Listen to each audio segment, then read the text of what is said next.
हाय class. तो आज हम बीटीयूपी के second semester first year second semester का क्लास स्टार्ट करते हैं फिजिक्स सेकेंड। ठीक है, फिजिक्स सेकेंड से पहले वही स्टार्ट करते हैं हम जो बहुत ज़्यादा इंपॉर्टेंट है। ठीक है, इलेक्ट्रिकल के जितने भी स्टूडेंट हैं इलेक्ट्रॉनिक्स के उनके लिए सबसे इंपॉर्टेंट है। सेमीकंडक्टर फिजिक्स स्टार्ट करते हैं जहाँ से ज़्यादा नंबर भी आता है, तो हम आज आसान भी है तो स्टार्ट हम करते हैं पहले चैप्टर से नहीं, स्टार्ट करते हैं लगभग पिछले चैप्टर से सेमीकंडक्टर फिजिक्स।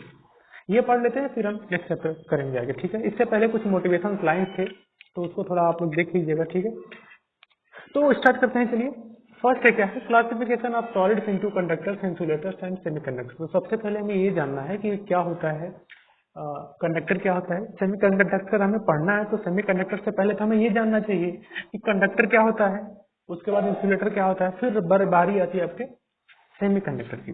तो देखिए, आप पीरियोडिक टेबल में आप देखे होंगे कि कुछ ऐसे आपके पदार्थ होते हैं, मेटल्स होते हैं, जिनकी कंडक्टिविटी जो होती है, कंडक्टिविटी वो किसके बीच में होती है, वो लाइज करती है between metal and insulator. Metal और इंसुलेटर के बीच में जिसकी कंडक्टिविटी लाई करती है उसको क्या बोलते हैं, हम क्या बोलते हैं उसको हम बोलते हैं सेमीकंडक्टर। ठीक है, एक्चुअल में अगर देखा जाए तो मेटल की कंडक्टिविटी तो होती है, हमेशा ही रहेगी। ठीक है, चाहे टेम्परेचर बढ़ाओ चाहे टेम्परेचर घटाओ, तो हमेशा मेटल का जो कंडक्टिविटी हो तो हमेशा रहेगा। ठीक है, क्या मतलब क्या है कि उसमें इलेक्ट्रॉन का फ्लो तो होता ही रहेगा कंडक्शन बैंड से वैलेंस बैंड से कंडक्शन बैंड में। लेकिन इंसुलेटर ऐसा है, कुछ भी कर लीजिए आप, इंसुलेटर खत्म हो जाएगा लेकिन इसके अंदर जो कंडक्टिविटी है वो तो आने वाली नहीं। ठीक, इसके कंडक्टिविटी क्या होगी, जीरो होगी। ठीक है, मतलब इसका रेजिस्टेंस क्या होगा, इन्फिनिटी होगा। ठीक है, इसका रेजिस्टेंस क्या होगा, लगभग टेंस टू इन्फिनिटी हो जाएगा, तो इसका कंडक्टिविटी क्या हो जाएगा, जीरो कंडक्टिविटी हो जाएगी। ठीक है, तो अब इस जितने भी आपके सॉलिड्स हैं, कंडक्टर, इंसुलेटर एंड सेमीकंडक्टर, इसको हम पढ़ते हैं कि एनर्जी बैंड डायग्राम से कैसे इसको समझते हैं। देखो, इसको पढ़ते हैं, आपके टॉपिक स्टार्ट यहाँ से होता है कि energy band diagram, energy band diagram of metal, non metal है इंसुलेटर। ठीक, तो आप अगर पीरियोडिक टेबल में देखे होंगे वे सारी चीज, जैसे कि हम पहले बात कर लेते हैं कि मेटल क्या होता है, नॉन मेटल क्या होता है और इंसुलेटर क्या होता है। तो देखो, ये जो एनर्जी बैंड डायग्राम बना है, ये एनर्जी है, इधर इलेक्ट्रॉन है। ठीक है, एनर्जी, तो ये किसका है बैंड डायग्राम, ये है आपका मेटल, ये आपका क्या है इंसुलेटर। इंसुलेटर हिंदी में इसको बोलते हैं जिसमें धारा नहीं बहे। ठीक है, इंसुलेटर। और एक क्या हो गया आपका नॉन मेटल,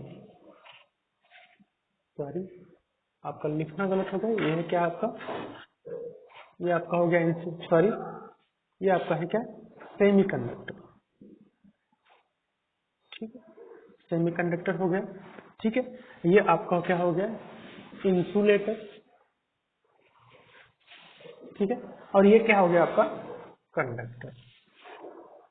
ठीक है, देखो एक्चुअल इसमें क्या है, अब एक्चुअल में समझाना क्या चाहता हूं कि इस एनर्जी बैंड डायग्राम में वैलेंस बैंड में हमेशा इलेक्ट्रॉन होते हैं। देखो, वैलेंस बैंड में क्या है, आपके इलेक्ट्रॉन्स है, वैलेंस बैंड में क्या है, इलेक्ट्रॉन है। तो ये इलेक्ट्रॉन क्या होगा, जब कंडक्शन बैंड में जाएगा तभी ये इलेक्ट्रॉन का फ्लो होगा, इलेक्ट्रॉन का फ्लो होने से आपका करंट फ्लो होगा।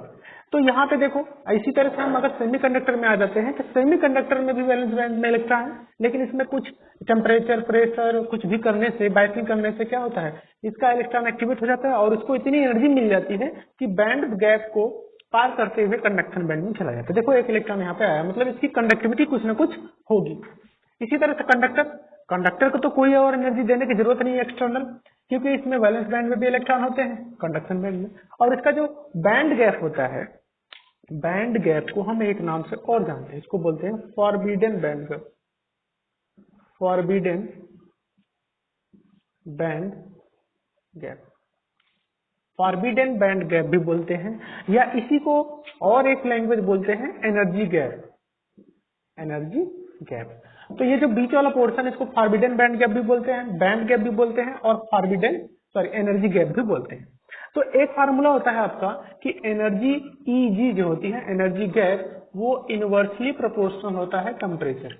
मतलब क्या है, ये जो बीच वाली जो एनर्जी है, मतलब इलेक्ट्रॉन को कितना एनर्जी चाहिए कि ये वैलेंस बैंड से कूद के कंडक्शन बैंड में चला जाए। कंडक्शन बैंड में इलेक्ट्रॉन जाता है तभी क्या होता है, करंट फ्लो होता है। तो ये एनर्जी जैसे जैसे टेम्परेचर बढ़ेगा, देखो इधर इनवर्सली प्रोपोर्शनल है। दो जगह आपका इंसुलेटर और सेमीकंडक्टर के लिए जो एनर्जी गैप है, ये जो बीच में जो एनर्जी गैप है Eg जिसको बोलते हैं, ये Eg है, ये जो बीच में Eg है जिसको बैंड गैप बोल रहे हैं, एनर्जी है, ये इनवर्सली प्रोपोर्शनल होता है किसके, टेम्परेचर के। मतलब क्या है कि अगर हम टेम्परेचर इंक्रीज करते हैं तो आपका क्या होगा, जो एनर्जी गैप हो वो क्या हो जाएगा, आपका डिक्रीज हो जाएगा। दूसरी चीज, अगर हम इसका टेम्परेचर हम डिक्रीज कर देते हैं तो आपका एनर्जी गैप जो है वो क्या होगा, इंक्रीज हो जाएगा। मतलब जो इंसुलेटर और सेमीकंडक्टर में जो टेम्परेचर है वो निगेटिव कॉफिशिएंट है। क्या है, निगेटिव टेम्परेचर कॉफिशिएंट। किसके लिए, निगेटिव टेम्परेचर कॉफिशिएंट किसके लिए है, इंसुलेटर और सेमीकंडक्टर के लिए। क्योंकि एनर्जी गैप टेम्परेचर बढ़ाने पे घटता है और टेम्परेचर घटाने पे बढ़ता है। ठीक है, मतलब आपका इंसुलेटर में तो किसी भी माध्यम से आपका चाहे जितना एनर्जी दे दिया जाए इस इलेक्ट्रॉन को बैलेंस बैंड में, ये कभी भी इतनी एनर्जी नहीं पाएगा कि ये वैलेंस बैंड से कूद के कंडक्शन बैंड में चला गया। जब वैलेंस बैंड से कंडक्शन बैंड में नहीं जा सकता है तो आपका इलेक्ट्रॉन का फ्लो नहीं होगा। जब इलेक्ट्रॉन का फ्लो नहीं होगा तो इसका कंडक्टिविटी क्या हो जाएगा, जीरो। तो इसकी कंडक्टिविटी क्या होगी,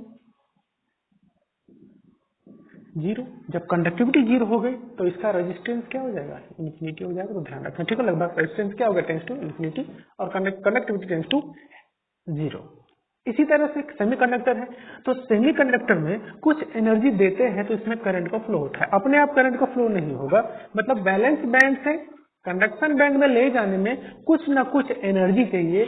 तो वो एनर्जी कितनी चाहिए, जैसे आपका सेमीकंडक्टर जो डिवाइस है वो अगर किससे बना है, सिलिकॉन से, Si से, सिलिकॉन से बना। तो सिलिकॉन क्या है आपका, सेमीकंडक्टर मटेरियल है, और जर्मेनियम है, और एक गैलियम आर्सेनाइड है।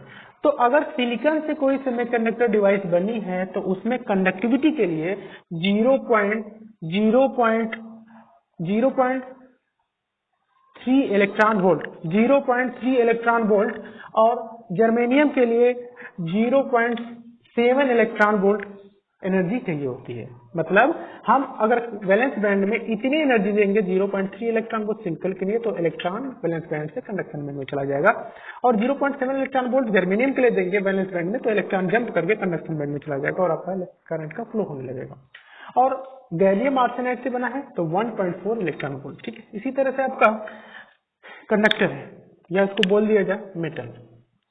तो मेटल को कोई एक्सटर्नल एनर्जी देने की जरूरत ही नहीं होती है, इसलिए यहाँ पे इसका जो कंडक्टिविटी होगा, कंडक्टिविटी वो लगभग टेंस टू इन्फिनिटी हो जाएगा, और रेजिस्टिविटी क्या होगा, टेंस टू जीरो।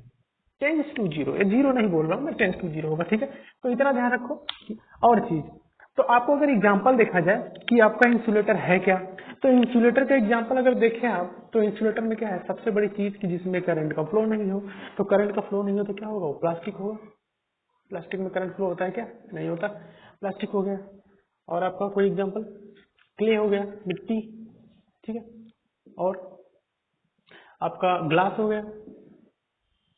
ठीक है, आपका वुड हो गया। ठीक है, लकड़ी, ब्रिक्स हो गया, ब्रिक्स। ठीक है, ये सब चीजें हैं। जैसे ये एग्जांपल किसके हैं जिसमें करंट फ्लो ना हो, या क्या है, इंसुलेटर हो गया। आपका सेमीकंडक्टर क्या हो गया, सेमीकंडक्टर सीधे सीधे आपका सिलिकॉन हो गया, जर्मेनियम हो गया, गैलियम हो गया, गैलियम आर्सेनाइड। ठीक है, तो ये सब चीजें क्या है आपका, जिसमें करंट फ्लो भी हो एक टाइम पे, एक टाइम पे करंट ना भी फ्लो हो कुछ सर्टन कंडीशन में। और आपका मेटल तो आपके बहुत सारे मैक्सिमम मेटल ही है। मेटल क्या हो गया, जैसे फेरम हो गया, और एजी हो गया, सी हो गया, एयू हो गया। ठीक है, एल्युमिनियम हो गया, ठीक, ऐसे बहुत सारे एग्जाम्पल, जितने भी मेटल है जिसमें करंट फ्लो होगा वो कंडक्टर होगा। जैसे सबसे ज्यादा करंट किसमें फ्लो होता है? एजी में। किसमें? एजी। एजी मतलब सिल्वर। सिल्वर के अंदर करंट फ्लो सबसे ज्यादा होता है। मतलब अगर सिल्वर का वायर आपके घर में हो तो करंट बहुत तेजी से फ्लो होगा, बहुत तेजी से करंट आएगा जाएगा। एजी हो गया। और आपका उसके बाद क्या हो गया? गोल्ड। गोल्ड में भी करंट बहुत तेज फ्लो होता है। कॉपर में भी, सीयू में, कॉपर में भी करंट बहुत तेज फ्लो होता है। फेरम में भी होता है लेकिन इन सबसे कम होता है। एल्युमिनियम में भी करंट अच्छा फ्लो होता है। लेकिन देखो करंट फ्लो बहुत अच्छा है किसमें होता है? सिल्वर में। लेकिन सिल्वर की वायर हम क्यों नहीं बनाते? एल्युमिनियम भी क्यों बनाते हैं? इसका सबसे बड़ा रीजन ये है क्योंकि एल्युमिनियम भाई उतना कॉस्टली नहीं पड़ेगा। सिल्वर का वायर बनाओगे तो चोर आएगा काट के लेके चला जाएगा वायर। ठीक है, तो इसलिए हम सिल्वर का नहीं बनाते। किसका बनाते हैं? एल्युमिनियम का। ठीक है, तो चलिए अभी आगे देखते हैं।